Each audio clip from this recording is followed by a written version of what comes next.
The ambassador stood before the Galactic Council, her heart pounding as 47 pairs of alien eyes watched her every move. Ambassador Chen Wei had prepared for this moment for 3 years, ever since humanity had decoded the first messages from the stars. This was supposed to be the greatest day in human history, the day Earth joined the galactic community. The council chamber was massive, carved from a single crystal that seemed to hold the light of 1,000 stars.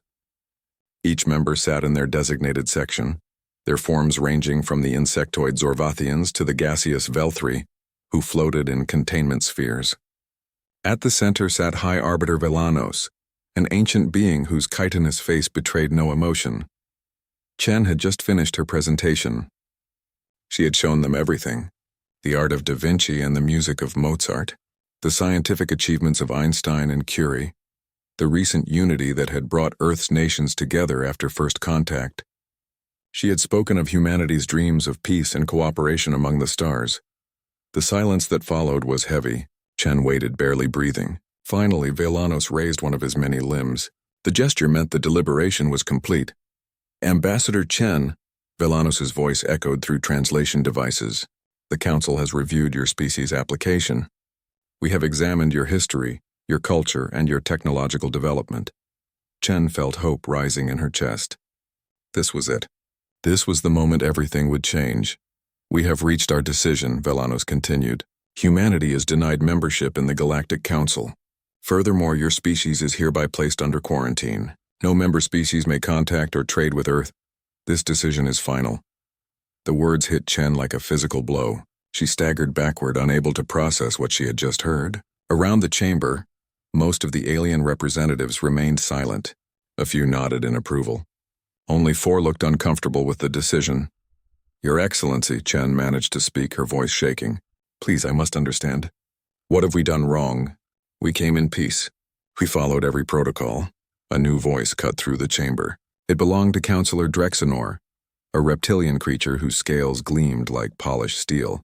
He rose from his seat, his eyes fixed on Chen with something like disgust. What have you done wrong? Drexenor's laugh was harsh. Your species' history answers that question. 2 world wars in a single century. Genocides that killed millions. Nuclear weapons used against your own kind. You nearly destroyed your own planet through greed and stupidity. That was in our past, Chen protested. We have grown. We have learned. We are united now. United for barely 50 years, another counselor spoke up. Most species take millennia to achieve what you claim to have accomplished in decades. Your unity is fragile, built on the excitement of discovering us. What happens when that excitement fades? When old hatreds resurface? Drexenor stepped forward, his voice rising. You are a young species, Ambassador. Young and violent.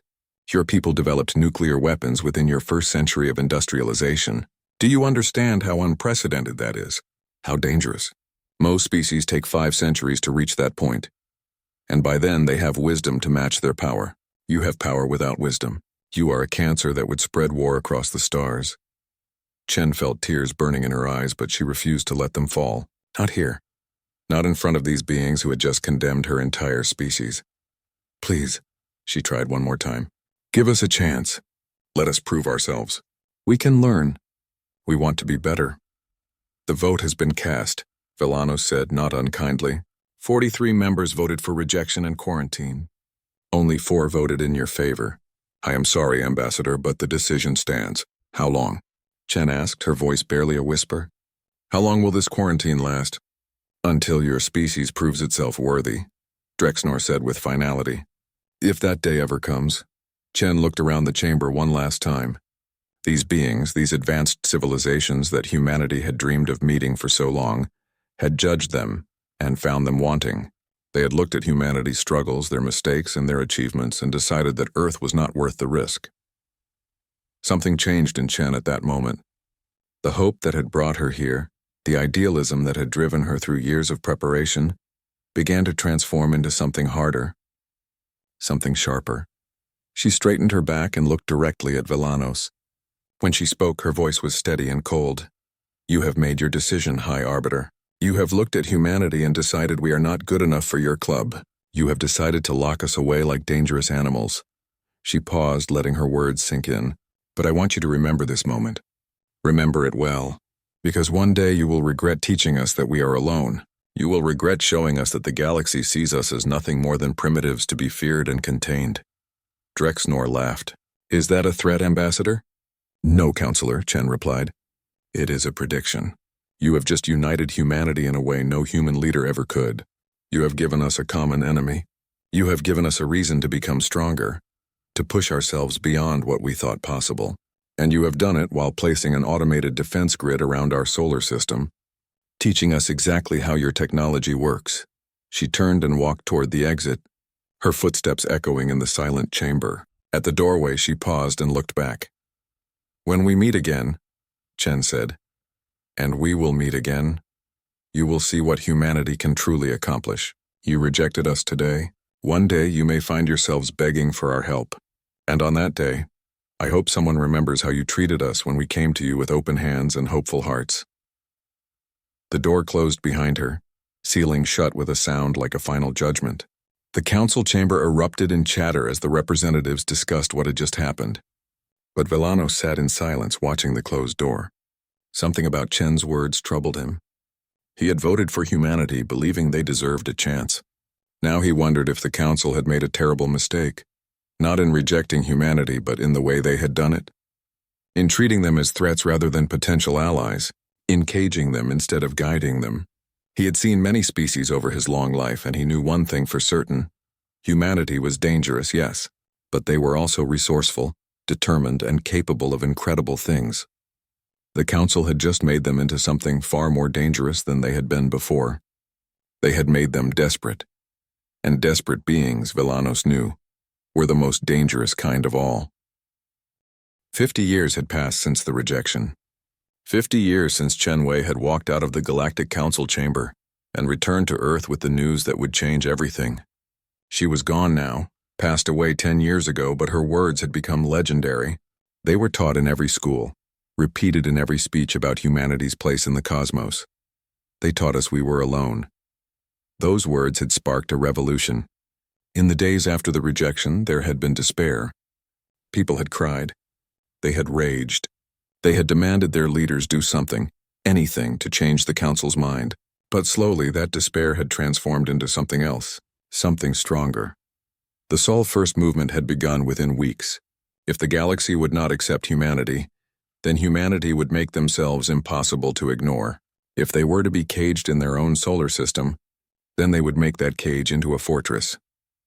Admiral Sarah Okonkwo stood on the bridge of the Defiance, humanity's flagship, and watched the automated defense barrier that surrounded their solar system. She was Chen Wei's granddaughter, and she had inherited more than just her grandmother's name. She had inherited her anger. The barrier was a ring of satellites and weapons platforms that the Council had placed around the Sol system. They monitored every ship that tried to leave, every signal that was sent out. For 50 years they had kept humanity trapped, but humanity had not been idle. "Admiral, the test is ready," her first officer reported. Commander Park was young, part of the generation born after the rejection. The Voidborn, they called themselves, children who had grown up on Mars, Europa, and the orbital stations that now dotted human space. They had never seen Earth's blue sky except in pictures. "Proceed with the test," Sarah ordered. She watched as a small probe launched from the Defiance. It accelerated toward the barrier, its quantum fold drive engaging. This was technology that humanity had developed on their own, without access to the galactic trade routes that other species used. They could not buy dark matter fuel, so they had found another way. They had innovated, adapted, and overcome. The probe hit the barrier, and for a moment Sarah thought it would be destroyed like all the others. But then something remarkable happened. The probe phased through the barrier as if it were not there at all. On the other side, it continued on its course, free of the cage that had held humanity for half a century. Cheers erupted on the bridge. Sarah allowed herself a small smile. They had done it. After years of testing, of studying the barrier's patterns, of pushing the boundaries of physics itself, they had found a way through. "Recall the probe," Sarah ordered, "and make sure the barrier did not detect the breach." "Confirmed, Admiral. The barrier is still functioning normally. It has no idea we got through." Sarah turned to look at the holographic display showing human space. Mars was now home to 3 billion people. Europa's ice cities housed another billion. Titan, Ganymede, and dozens of smaller colonies were thriving. The asteroid belt had been stripped of useful resources by self-replicating mining drones. Another technology the Council had never bothered to develop, because they had always had easy access to new systems. Humanity had been forced to make do with one star system, and they had squeezed every possible resource from it. They had built orbital habitats that housed millions. They had terraformed Mars faster than any projection had predicted. They had turned their cage into a thriving civilization, and they had done something else too, something that would have horrified the Galactic Council if they knew about it. "How is the augmentation program proceeding?" Sarah asked Commander Park. Park smiled. He was one of the first generation of augmented humans. Neural implants that increased reaction time and processing speed, genetic modifications that enhanced strength and endurance, biological improvements that allowed humans to survive in environments that would kill unmodified people. "Excellently, Admiral. We now have over 5 million augmented citizens. The waiting list is years long. Everyone wants to be better, stronger, faster. We are not the same species that was rejected 50 years ago." Sarah nodded. The Council had banned such modifications, claiming they were too dangerous, but humanity had not agreed to follow Council laws. They were not members. They were prisoners, and prisoners did not ask permission. Dr. James Park, the commander's father and the leader of the augmentation program, entered the bridge. He was old now, well past 100, but the augmentations kept him strong and sharp. "Admiral Okonkwo," he greeted her. "I heard about the successful test. Congratulations, thank you, Doctor. Your work on the quantum phase harmonics made it possible. I only provided the theory. Your engineers made it reality." He looked at the display showing the barrier. "So we can leave now. The question is, should we?" Sarah considered this. They had spent 50 years preparing for this moment. 50 years building ships, developing weapons, training soldiers. The United Human Fleet now numbered over 10,000 vessels. Small compared to the Council's forces, but each human ship was designed with efficiency in mind. They were 40% smaller than equivalent Council vessels, but twice as fast. They used AI coordination that the Council banned. They employed tactics that would be considered brutal by galactic standards, because humanity had learned something important during their isolation. They had learned that the galaxy was not kind. It was not fair. It was a place where power mattered more than ideals, where strength was respected more than peace. "No," Sarah said finally. "We do not reveal this capability yet. We wait, we prepare, and when the time comes when we finally step out of this cage, we will do it in a way that makes it clear we are not asking for permission anymore." "And if the Council tries to stop us?" Park asked. Sarah's smile was cold. "Then they will learn what my grandmother tried to teach them, that humanity is not a species to be caged, that we do not forget those who wrong us, and that when you treat someone like an enemy for long enough, they become exactly what you feared." In the depths of space, human intelligence ships monitored Council communications. They had been doing so for decades, secretly collecting data, learning about the galaxy that had rejected them. They knew about the Council's internal politics. They knew about the tensions between species. They knew about the military exercises and the trade disputes. They knew everything, and they waited, patient, determined, growing stronger with each passing day. The Galactic Council had wanted to contain humanity, to keep them locked away until they proved themselves worthy, but they had made a critical error. They had given humanity time to adapt, time to evolve, time to become something new. 50 years ago, humanity had come to the Council as hopeful children, seeking acceptance and guidance. Now they were something else entirely. They were harder, stronger, and far more dangerous than any Council member had imagined. They had been shaped by rejection into something the galaxy had never seen before. A species that combined human innovation with a singular focus born from isolation. A civilization that had nothing to lose and everything to prove. And soon, very soon, the galaxy would meet this new humanity, not as supplicants begging for acceptance, but as equals demanding recognition, or perhaps as something even more than that. Admiral Sarah Okonkwo looked out at the stars and smiled. Her grandmother had been right. The Council would regret their decision. They would regret teaching humanity that they were alone, because humanity had learned to thrive in isolation. They had learned to be self-sufficient. They had learned that they did not need the galaxy's approval. The cage was about to break, And when it did, the galaxy would never be the same. The warning came from the outer rim on a quiet morning. A distress signal that cut through every communication channel the Galactic Council monitored. The message was simple and terrifying. They are here. They are destroying everything. Please send help. Then silence. High Arbiter Velanos sat in the emergency session of the Galactic Council, watching the holographic display with growing horror. The Kelvari system had been home to billions. An entire species wiped out in less than 3 hours. What came next? Counselor Drexnor demanded. His scales had lost their usual gleam. Even he looked shaken. The military analyst brought up the data. What they showed made no sense. The attackers had come from nowhere, appearing without warning in the heart of Kelvari space. They were not ships in the traditional sense. They were something else. Living vessels that seemed to be made of organic matter mixed with technology no one recognized. They consumed everything, one analyst explained. Biological matter, metals, even the atmosphere itself. They left nothing behind but dead worlds. We are calling them the Devourers. Velanos felt cold fear settling in his ancient bones. In all his centuries of life, he had never heard of anything like this. Where did they come from? We believe they are extra-dimensional, the analyst replied. They appear to exist partially in our reality and partially in another dimension. Our weapons are having minimal effect. The council chamber erupted in shouting. Species representatives demanded action, protection, answers. But Velanos could see the truth in the military reports. The council's forces were not ready for this. They had grown comfortable over the centuries. Their military was designed for ceremonial battles and negotiated conflicts between civilized species. Their ships were beautiful but not particularly deadly. Their tactics were traditional, refined over millennia of peaceful expansion. The Devourers did not care about ceremony or tradition. 3 weeks after the first attack, 2 more systems fell. The Rathi and the Velkan, both ancient species with rich cultures and billions of citizens, were simply erased. The Council fleet engaged the Devourers and lost badly. For every Devourer ship destroyed, 3 Council vessels were lost. The reports grew more desperate. The Devourers were adapting to every weapon the Council used. Energy weapons that worked in one battle were useless in the next. Quantum torpedoes that should have torn through their hulls simply phased through as if hitting empty space. Conventional kinetic weapons damaged them, but the Devourers regenerated faster than they could be destroyed.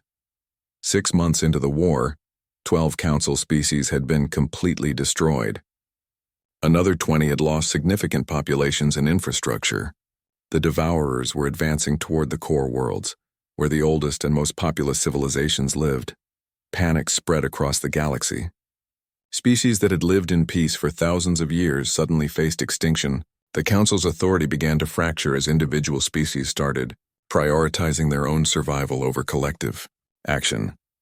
It was in one of these desperate emergency sessions that someone mentioned the unthinkable. What about the humans? A junior counselor asked. The question hung in the air like poison. Drexnor slammed his clawed hand on his console. Absolutely not. We will not beg those primitives for help. We rejected them for good reason. That was 50 years ago, Velanos said quietly.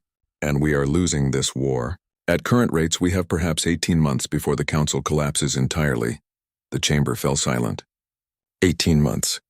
Less than 2 years before the civilization that had ruled the galaxy for millennia would cease to exist. I would rather die than ask humans for aid, Drexnor said, but his voice lacked its usual conviction. Velanos looked around the chamber. He saw fear in every face. These proud species, these advanced civilizations, were facing extinction, and their pride might be the thing that destroyed them all. We do not need to formally request their aid, Velanos suggested. We could send a scientific observation team to assess their current capabilities, to see if they have developed anything that might help us understand the Devourers. It was a compromise, a way to reach out to humanity without admitting they needed help. The vote was close, but it passed. The Council would send observers to the Sol system. Drexnor voted against it, of course. But even he could see the writing on the wall. The galaxy was dying, and the Council had run out of options. Velanos led the delegation himself. It was his responsibility, he felt. He had voted to accept humanity 50 years ago. He had tried to give them a chance. Now perhaps he would see what they had become in their isolation. The journey to the Sol system took 2 weeks. As they approached the quarantine barrier, Villanos watched the sensors carefully. What he saw surprised him. The barrier was still in place, still functioning. But beyond it, human space had transformed. Dozens of massive stations orbited Earth. Mars glowed with the lights of cities. The asteroid belt was a network of mining operations and habitats. This was not the small, struggling civilization they had caged 5 decades ago. The delegation transmitted their message through the barrier, requesting permission to speak with human leadership. For 3 long days, there was no response. Villanos began to worry that humanity might simply ignore them. Then, finally, a response came. It was brief and cold. "We have received your message. We are aware of your situation with the Devourers. We have been monitoring galactic communications for some time. You have our condolences for your losses." Villanos read the message again, feeling a chill run through him. They had been monitoring galactic communications, which meant they knew everything. They knew about the deaths of billions. They knew about the Council's failing military. They knew about the desperate situation, and they had simply watched. The message continued with coordinates for a meeting location, a neutral space station on the edge of human territory. Admiral Sarah Okonkwo would meet with them there. As their ship passed through the barrier, deactivated temporarily to allow them entry, Villanos could not shake the feeling that he was making a terrible mistake. Not in coming here, but in what the Council had done 50 years ago. They had caged a predator and then forgotten about it. They had given it time to sharpen its claws and plan its revenge. And now, with the galaxy burning, they were about to discover what kind of creature they had created. The station where they met was small but impressive, human design clearly. With clean lines and efficient use of space, Admiral Okonkwo was waiting for them in the conference room. She was young, perhaps 60 standard years, with the bearing of someone who had been born for command. "Welcome, High Arbiter," she said. Her tone was polite but not warm. "I must say this is an unexpected visit. The last time the Council paid attention to humanity, you were locking us in a cage." Villanos bowed his head slightly. "We come seeking information, Admiral. The threat we face is unlike anything the Council has encountered. We hope that your species, known for its innovation, might have insights to share." Okonkwo smiled. It was not a kind smile. "You want our help. Let us not pretend this is just a scientific exchange.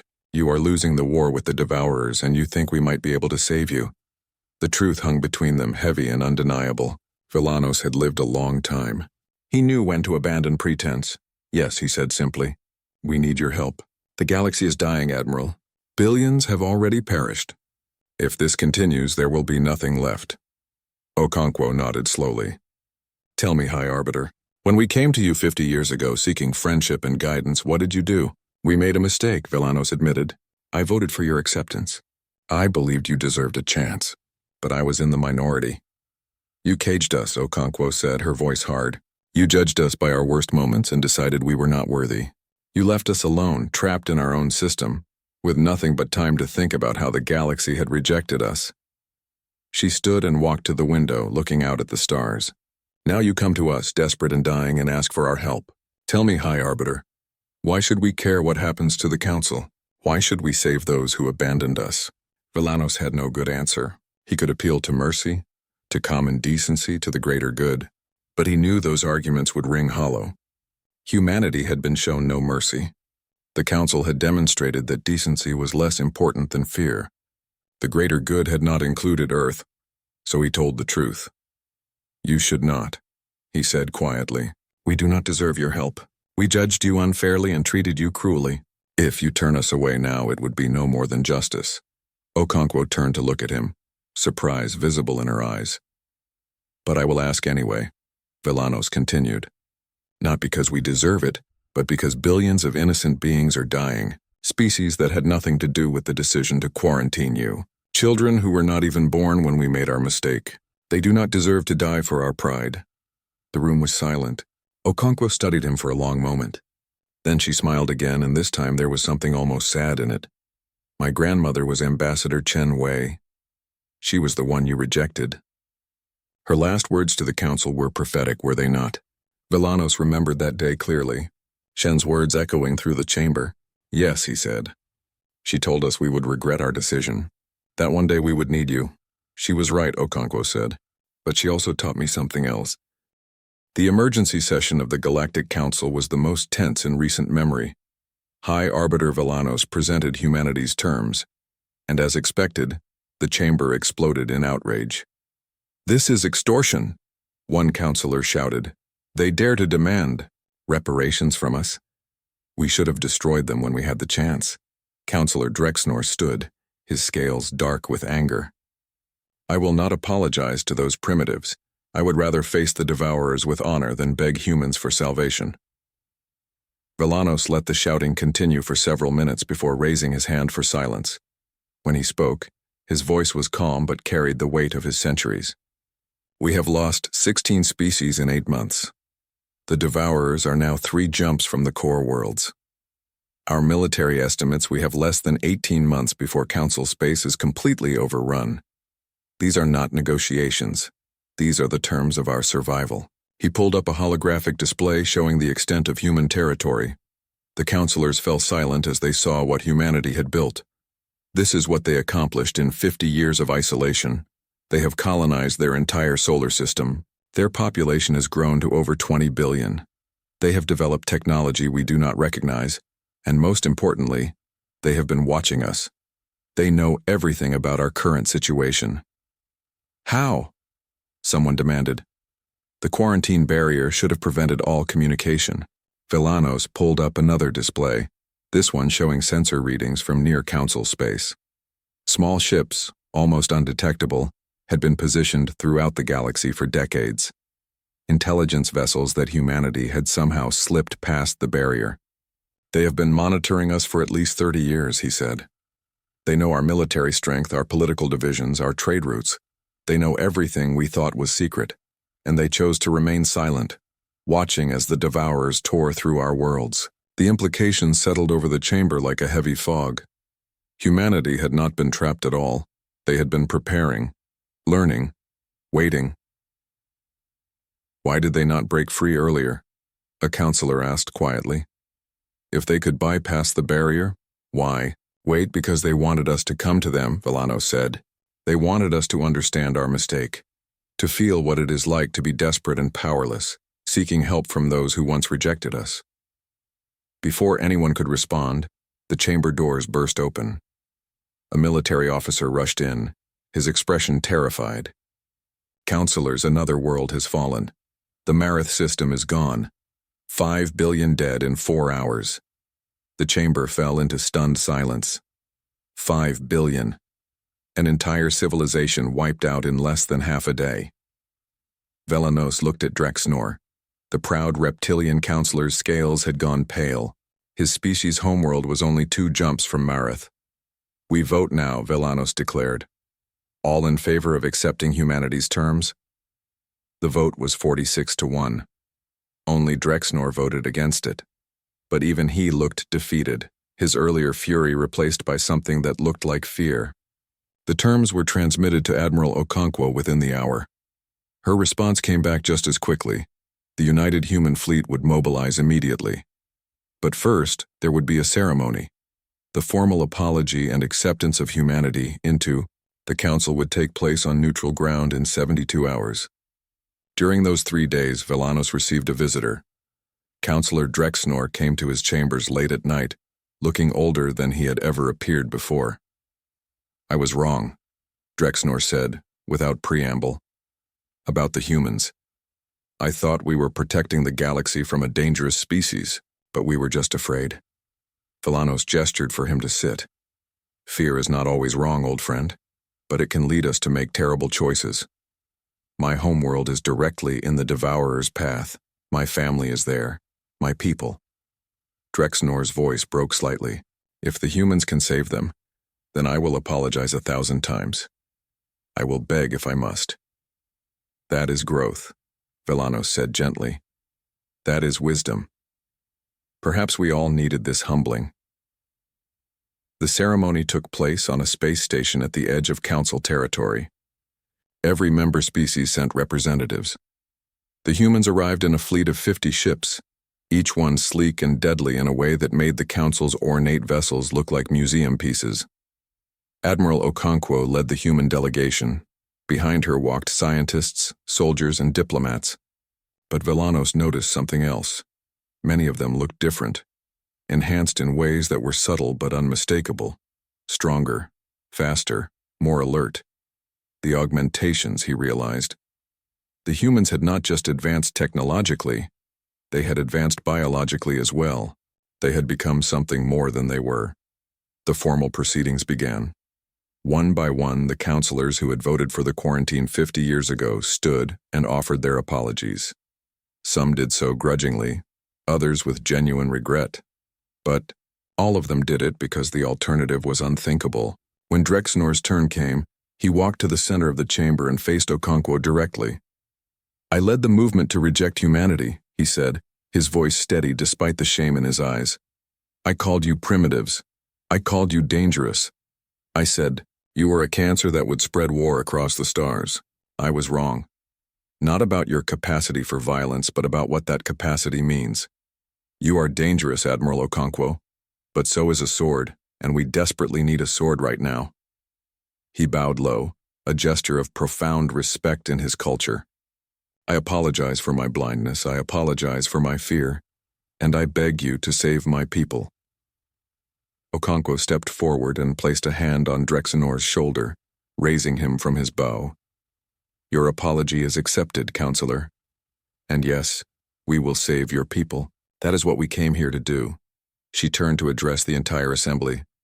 50 years ago, my grandmother stood before this council and offered humanity's friendship. You rejected her. You caged us. You taught us that the galaxy was not a place of hope and cooperation, but a place where power determines worth. Her voice grew harder. We learned that lesson well. We became strong. We became united. We became everything you feared we might be. But we also remembered something important. We remembered that we are human.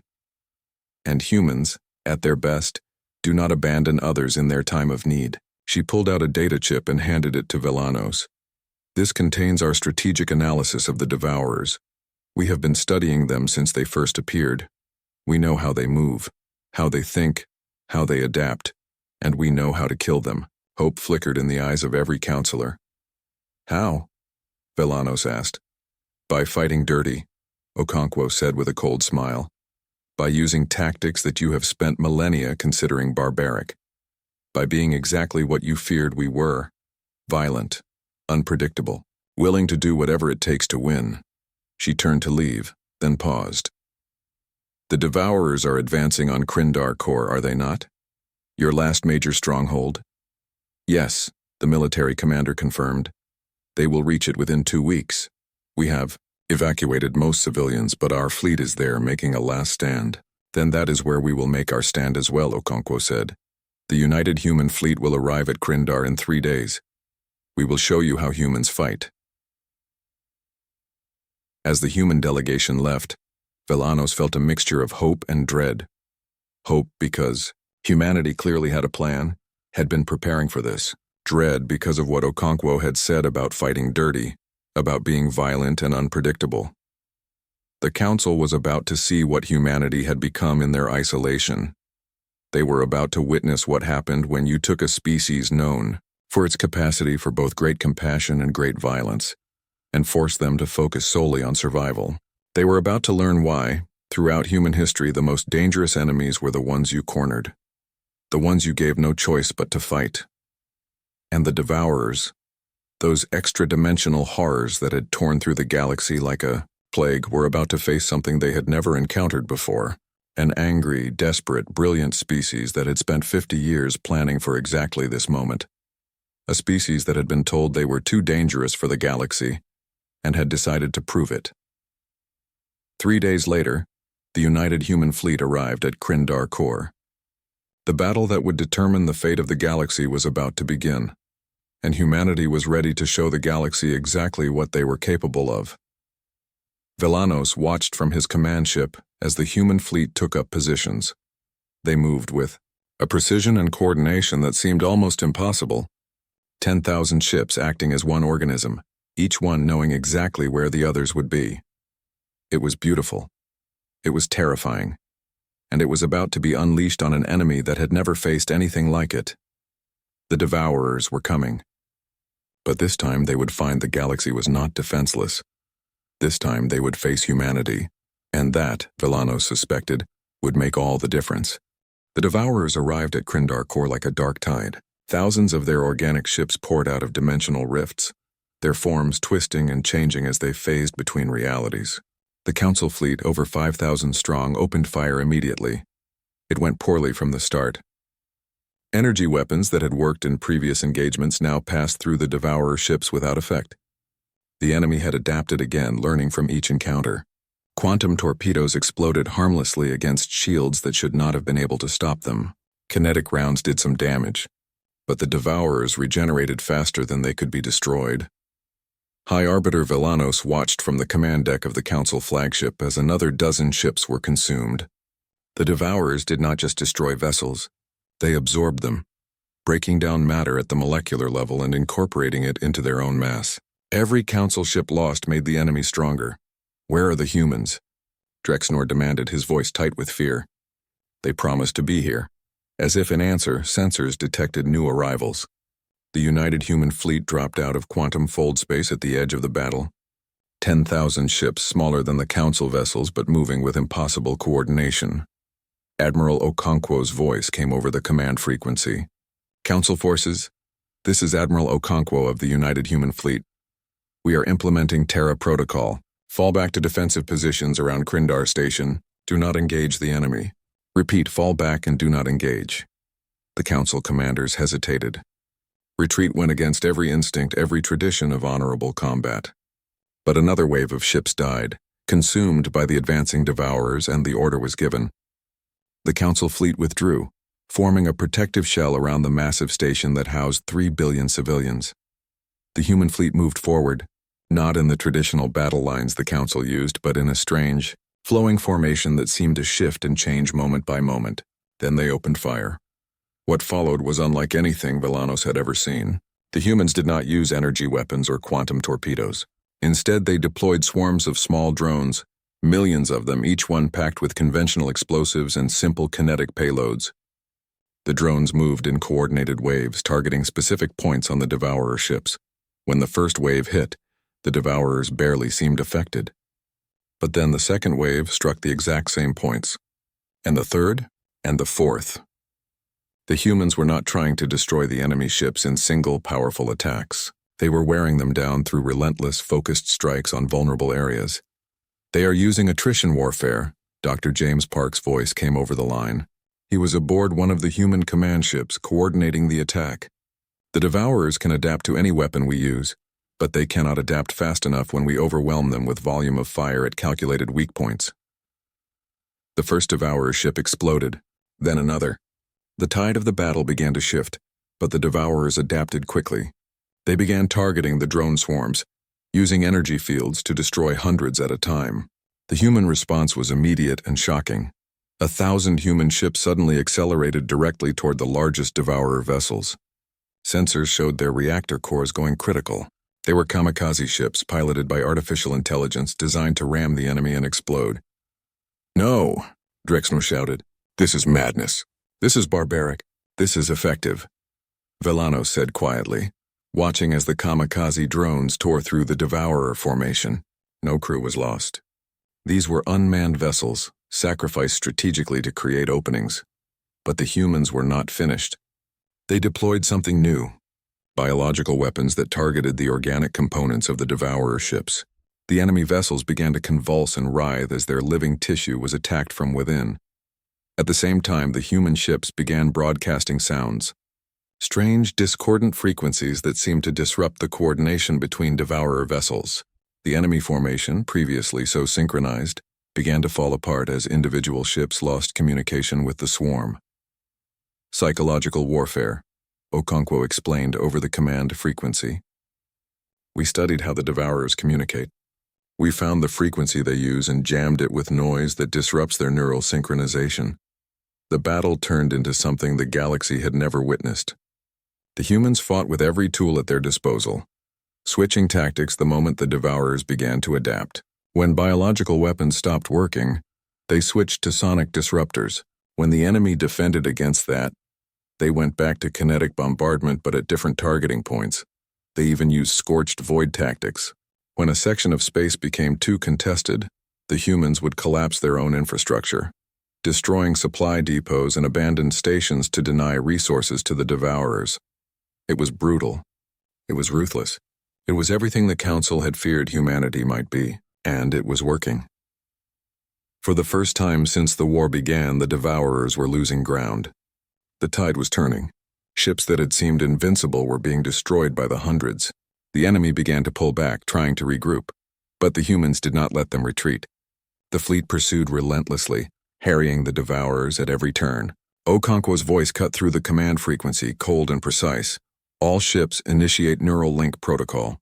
Prepare for synchronized assault, Villanos. Watched in awe as the human fleet suddenly moved as if controlled by a single mind. Dr. Park and thousands of neural-linked pilots were coordinating. 10,000 ships with perfect synchronization. They became a single massive weapon, striking at the Devourer fleet with precision that seemed impossible. The enemy broke. For the first time since they had appeared, the Devourers retreated in full. They opened dimensional rifts and fled, leaving behind the wreckage of hundreds of their ships. The Council forces erupted in celebration. They had won. Against all odds, they had survived. But in the middle of the celebration, a damaged Council cruiser was surrounded by 3 Devourer ships that had not retreated. The cruiser's shields were down, its weapons offline. It was helpless. It was Drexnor's ship. Before anyone could react, 100 human ships broke formation and accelerated toward the endangered cruiser. They put themselves between the Devourers and Drexnor's vessel. Taking fire meant for the helpless ship. 20 human vessels were destroyed in seconds, but they bought enough time for reinforcements to arrive. The Devourers were destroyed. Drexnor's ship was saved. Later, aboard the station, Drexnor sought out Admiral Okonkwo. The proud counselor's scales were dull with exhaustion and emotion. "You saved my life," he said simply. "After everything I did, after I called you primitives and voted to cage your species, you still saved me," Okonkwo nodded. "That is what allies do, counselor. We protect each other, even when it costs us. 20 human ships and their crews died to save me," Drexnor said, his voice breaking. 20 ships that could have pursued the enemy or protected your own formation. Why? Because we are not the species you feared, Admiral Okonkwo said quietly. Yes, we are capable of violence. Yes, we will fight dirty and use every weapon at our disposal. But we also know the value of life, of loyalty, of standing together against the darkness. She placed a hand on his shoulder. You were wrong about us, counselor, but you have learned. You have grown. That is all anyone can ask. The war continued for another 3 months. The humans led the counteroffensive, pushing the Devourers back system by system. Their tactics were brutal but effective. They taught the Council forces to fight in ways that went against everything they had learned, but that saved lives and won battles. Slowly, the tide turned completely. The Devourers, faced with an enemy that refused to fight by predictable rules, began to fall back toward the dimensional rift they had emerged from. The galaxy mobilized, combining Council technology with human tactics. The final battle took place at the rift itself. Human scientists had developed a way to seal it permanently, using technology that combined quantum mechanics with dimensional physics. But it required getting close to the rift, closer than any ship had survived before. Admiral Okonkwo led the assault personally. Her flagship, the Defiance, pushed through wave after wave of Devourer ships, protected by the combined might of human and Council forces. At the moment of greatest danger, when it seemed the Devourers would overwhelm them, Counselor Drexnor's fleet arrived, throwing themselves into the battle with ferocious determination. We stand together, Drexnor transmitted. Human and Council, as it should have been from the beginning. The device was deployed. The dimensional rift collapsed, sealing the Devourers in their own reality. The few that remained in normal space were quickly eliminated. The war was over. 3 months after the Battle of Krindar Core, the rebuilt Council chambers opened for the first time since the war ended. Humanity's seat was prominent, positioned among the founding members. Ambassador Chenwei II, Sarah Okonkwo's daughter, took her place with quiet dignity. High Arbiter Villano stood to address the assembly. His voice was tired but proud. 50 years ago, we made a terrible mistake. We looked at humanity and saw only their capacity for violence. We judged them by their worst moments and decided they were not worthy of joining our civilization. We were wrong. He turned to look at the human delegation. Humanity is capable of great violence. They proved that in the war.